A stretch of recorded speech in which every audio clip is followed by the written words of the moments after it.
ঈদের দ্বিতীয় দিন সমীরের সফল মার্কেটিংয়ে সবাই এখানে হাজির। তারপর টমটম করে আমরা যাইতেছি সাতচুরির দিকে।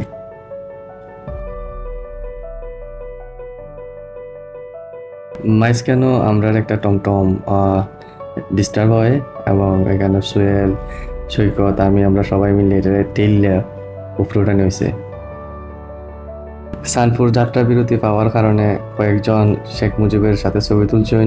তারপর কাঁঠাল বাজার পরিদর্শন করে আমরা আবার সাতচুরির উদ্দেশ্যে রওনা দিই।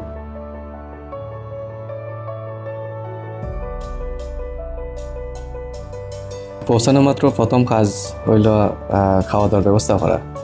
আর সুজন যেখানে আছে নিজের দায়িত্বই করছে সবকিছু। প্রথমত এখানে একটু মিলমিশ হয়েছে না দেখে আমরা আরেক জায়গায় খোঁজা লাগছে। এখন সাদ্দামের লিডে পরবর্তীতে আমরা আরেক জায়গায় যে একটু খোঁজাখুঁজি করলাম যে কোনো বেটার অপশন পাওয়া যায় কিনা, কিন্তু পাইলাম না। এখন এখানে সুজন আবার হইলো এর নিজ দায়িত্ব যেটা হইলো এটা আমরা ব্যবস্থা করা হয়েছে এবং রান্না বান্নার আয়োজন শেষে এখান থেকে আমরা গেলাম পরের পর্বে। এখানে সমীর এক একজনের তৈরি যারা ব্যাচেলার আছে সবার প্রোফাইল বিস্তারিত বলছে। যারা ডিটেলস জানা দরকার এরা সমীরের সাথে একান্তভাবে যোগাযোগ করলে ডিটেলস প্রোফাইল সবাইও হইব।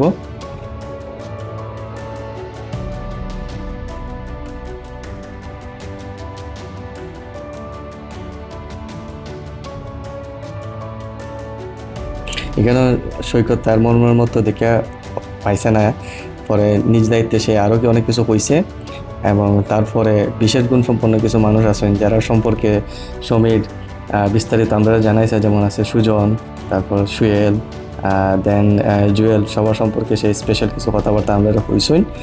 এরপর রান্নাবান্না মোটামুটি রেডি হয়ে গেছিলকে দেখিয়া আমরা ব্রেক করি এবং খাওয়া দাওয়া সম্পন্ন করি। আর কিছু জিনিস আছে যেটা হইলো সেন্সর বোর্ডের কারণে কাটা গেছে।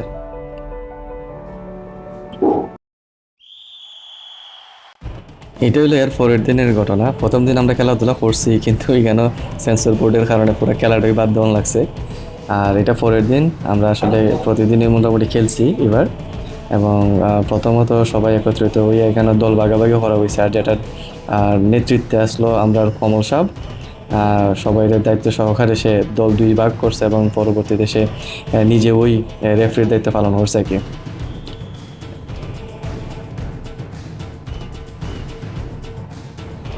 এখানে একটা কড়া ট্যাকেল করছে আমরা ছোটো ভাই তুইন, একদম মারকুটে ট্যাকেল, বাট ঘটনাক্রমে আলমগীর বেঁচে গেছে। এর পরবর্তীতে ট্যাকেলের সুবাদে আসলে ফাউল হয়েছিল, সুযোগ পাইয়া সুয়েল গোল দিছে, সুন্দর একটা গোল। কিন্তু আসলে সাদ্দাম একটু ডিস্টার্ব করছিল দেখে গোলটা হইতে পারছে, নাইলে আমরা গোলই পঙ্কজ এটা মানতে নারাজ।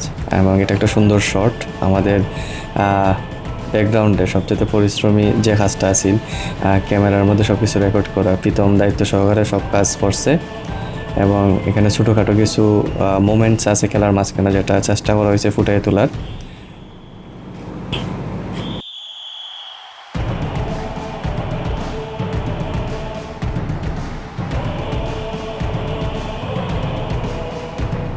সমীর কিন্তু মাতের পাশাপাশি খেলাতেও ভালো টেকনিক করতে পারে। দেখুন কীভাবে শটটা দিছিল, বাট সে আসলে বড় শট দিতে পারে না। এই মাইজ মাঠ পর্যন্ত আইতেই কষ্ট হয়ে জায়গা।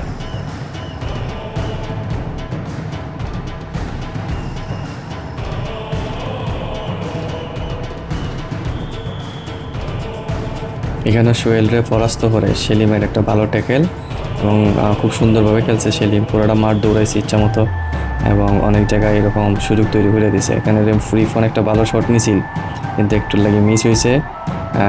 খুব সুন্দর কয়েকটা শট করা হয়েছে কিন্তু আমাদের গোলি খুব ভালো পরাস্ত করছে। আর এখানে আমার একটা মোমেন্ট, আমি খুব সুন্দর চেষ্টা করছি কিন্তু সমীরের মাইরের তো আমি আসলে পারছি না।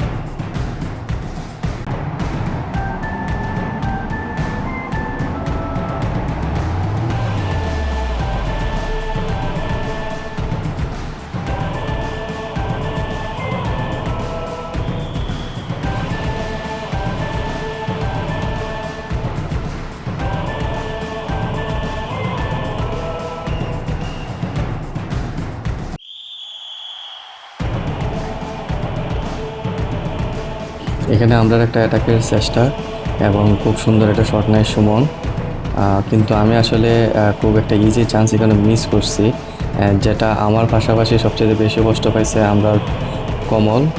এই যে এখানে দেখতে পারবেন অনেক কষ্ট পাইছে সে, আমি কেমনি এই গোলটা মিস করি। আর এ আসলে খেলার মাঝখানে যেরকম আম্পায়ারিং করছে মানে রেফারি করছে, এরকমভাবে কোচিংও করছে। বেশিরভাগ সময় আমরা দলের এক ফার্স্ট টানছে এবং খেলার এক পর্যায়ে আসলে আমরা সাথে নিজেই খেলা ধরছে এটা। তারপর এখানে আলমগীরের সুন্দর একটা শট আছিল, যেটা পঙ্কজ যেটা করলাম খুব ভালো গোলই করছে এবং প্রত্যেকটা গোলই সে আটকাইছে। এটা খেলার মেইন মোমেন্ট পাওয়া যায়, যে হলো খুব সুন্দর পাসিংয়ের মাধ্যমে আমি সাত্তাম সুমন তিনজনের চেষ্টায় খুব বড় একটা গোল হয় এবং গোলই এখানে মোটামুটি খুব ভীত হয়ে যায়, যেটা আমরা সোহাগ খুব ভয় পায় এবং সে এক পর্যায়ে গোল সাইডে গেছে গিয়ে দেন সাদ্দাম শান্তিমতো গোলটা দিছে। এইটাই আছিল আমরা ঈদের ঘোরাঘুরির মোটামুটি সামারি পাওয়া যায়।